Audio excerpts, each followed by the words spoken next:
ಆತ್ಮೀಯ ಸ್ನೇಹಿತರೆ,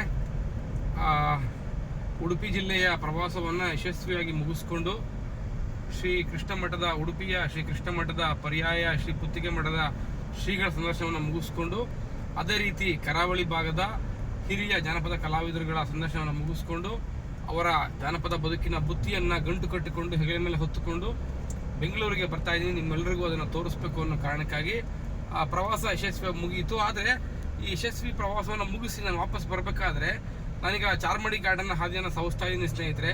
ಈ ಹಾದಿ ಎಷ್ಟು ಕಠಿಣವಾಗಿದೆಯೋ, ಒಂದು ಕಠಿಣವಾದ ವಿಷಯ ಇವತ್ತು ಮುಂಜಾನೆ ಕಿವಿಗೆ ಬಿತ್ತು, ಬಹಳ ದುಃಖವಾಯಿತು. ಅದನ್ನು ನನ್ನ ಜನಪದ ಕಲಾವಿದರಿಗೆ ಒಂದು ಎಚ್ಚರಿಕೆಯ ಸಂದೇಶವಾಗಿ ನೀಡಲಿಕ್ಕೆ ಇಷ್ಟಪಡ್ತಾ ಈ ವಿಡಿಯೋವನ್ನು ಮಾಡ್ತಾ ಇದ್ದೀನಿ ಸ್ನೇಹಿತರೆ. ಕಳೆದ ಕೆಲವು ತಿಂಗಳುಗಳ ಹಿಂದೆ ಇದೇ ನಮ್ಮ ಕರಾವಳಿ ಭಾಗದ ಒಬ್ಬ ಜನಪದ ಕಲಾವಿದನ ಸಂದರ್ಶನವನ್ನು ನಾನು ಮಾಡಿದ್ದೆ. ಆತನಿಗೆ ಎಷ್ಟು ಸೊಕ್ಕಿತ್ತು ಅಂತಂದರೆ, ಬಹುಶಃ ಕರ್ನಾಟಕದಲ್ಲಿ ಕರಾವಳಿ ಭಾಗದಲ್ಲಿ ನನ್ನ ಹೊರತುಪಡಿಸಿ ಮತ್ಯಾವ ಕಲಾವಿದನೂ ಇಲ್ಲ ಜನಪದ ಕಲಾವಿದ ಅನ್ನುವಷ್ಟರ ಮಟ್ಟಿಗೆ ಆತನಿಗೆ ಸೊಕ್ಕಿತ್ತು. ಸ್ವಲ್ಪ ಅಹಂಕಾರದಿಂದ ವರ್ತನೆ ಮಾಡ್ತಿದ್ದ. ಅದನ್ನು ನಾನು ಕರೆದೊಂದ್ಸಲ ಬುದ್ಧಿ ಹೇಳಿದೆ, ಅಪ್ಪ ಹಂಗೆಲ್ಲ ನಡ್ಕೋಬೇಡ ಕಣೋ, ಮತ್ತು ಗುರು ಹಿರಿಯರು ಸ್ವಲ್ಪ ಗೌರವ ಮರ್ಯಾದೆ ಕೊಟ್ಟು ಮಾತಾಡೋದು ಕಲ್ತ್ಕೋ, ಮತ್ತು ಅಷ್ಟು ಸೊಕ್ಕಿನ ವ್ಯಕ್ತಿತ್ವ ಒಳ್ಳೆಯದಲ್ಲ ಅಂತ ಹೇಳಿ ನನಗೆ ಬುದ್ಧಿ ಹೇಳಿದೆ ಸ್ನೇಹಿತರೆ. ಆತ ನನ್ನ ಬುದ್ಧಿ ಹೇಳಿದ್ದನ್ನೇ ತಪ್ಪಾಗಿ ಭಾವಿಸ್ಕೊಂಡು ನನ್ನ ಬಗ್ಗೆ ಕೆಟ್ಟದಾಗಿ ಪ್ರಚಾರ ಮಾಡ್ತಾ ಒಂದಷ್ಟು ನನ್ನ ಬಳಗಕ್ಕೆ ನನ್ನ ಬಗ್ಗೆ ಒಂದಷ್ಟು ಅಪಪ್ರಚಾರ ಮಾಡ್ತಕ್ಕಂಥ ಕಾಯಕವನ್ನು ಕೂಡ ಮಾಡ್ದ.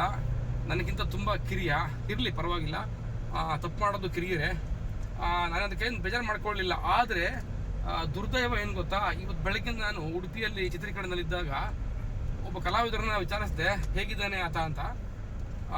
ಕಳೆದ ಕೆಲವು ದಿನಗಳ ಹಿಂದೆ ಹೆಚ್ಚಾಗಿ ಕುಡಿದ ಮತ್ತಿನಲ್ಲಿ ಅಪಘಾತಕ್ಕೆ ಈಡಾಗಿ ತನ್ನ ಕೈ ಮತ್ತು ಕಾಲುಗಳನ್ನು ಕಳ್ಕೊಂಡು ಬಿಟ್ಟಿದ್ದಾನೆ, ಮತ್ತು ಎಲ್ಲರನ್ನು ಅಂಗ್ಲಾಚಿ ಬೇಡ್ತಾ ಇದ್ದಾನೆ, ಬದುಕಿಗೋಸ್ಕರ ಸಹಾಯ ಮಾಡಿ ಅಂತ ಹೇಳಿ.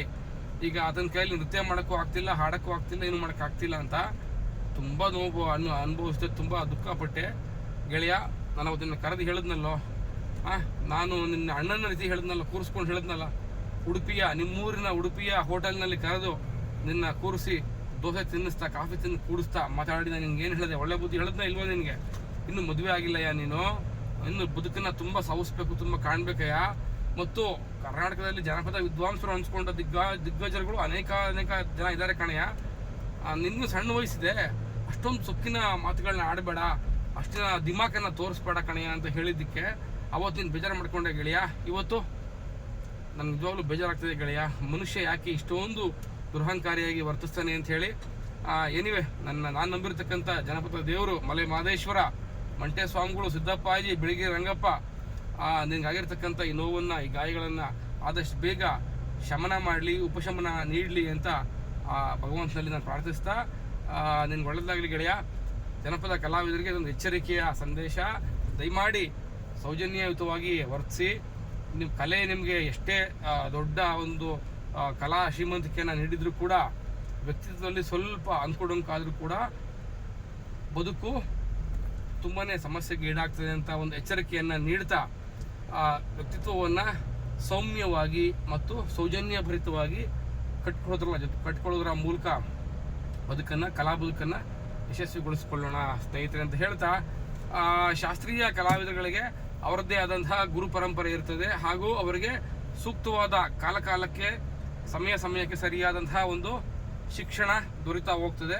ಆದರೆ ನನ್ನ ಜನಪದ ಕಲಾವಿದರಿಗೆ ಆ ರೀತಿಯ ಭಾಗ್ಯ ಇಲ್ಲ. ಹಾಗಾಗಿ ನಾವೇ ಸಮಾಜವನ್ನು ನೋಡೋದ್ರ ಮುಖಾಂತರ ಅಥವಾ ನಮಗಿಂತ ಹಿರಿಯರನ್ನು ನೋಡೋದ್ರ ಮುಖಾಂತರ ಶಿಸ್ತನ್ನು, ಪಾಠವನ್ನು ಕಲ್ತ್ಕೋಬೇಕಾಗ್ತದೆ, ಬದುಕನ್ನು ಕಟ್ಕೋಬೇಕಾಗ್ತದೆ ಸ್ನೇಹಿತರೆ ಅಂತ ಹೇಳ್ತಾ, ದಯಮಾಡಿ ಜನಪದ ಕಲಾವಿದರು ಸೊಕ್ಕಿನ ಮನುಷ್ಯರಾಗದೇ ಇರೋಣ, ಹಾಗೂ ದುರಹಂಕಾರಕ್ಕೆ ನಮ್ಮನ್ನು ನಾವು ಬಲಿ ಮಾಡ್ಕೊಳ್ಳದೆ ಇರೋಣ ಅಂತಕ್ಕಂಥ ಒಂದು ಕಿವಿ ಮಾತನ್ನು ಹೇಳ್ತಾ ಈ ದುಃಖದ ಮಾತುಗಳನ್ನು ಮುಗಿಸ್ತಾ ಇದ್ದೀನಿ ಗೆಳೆಯ.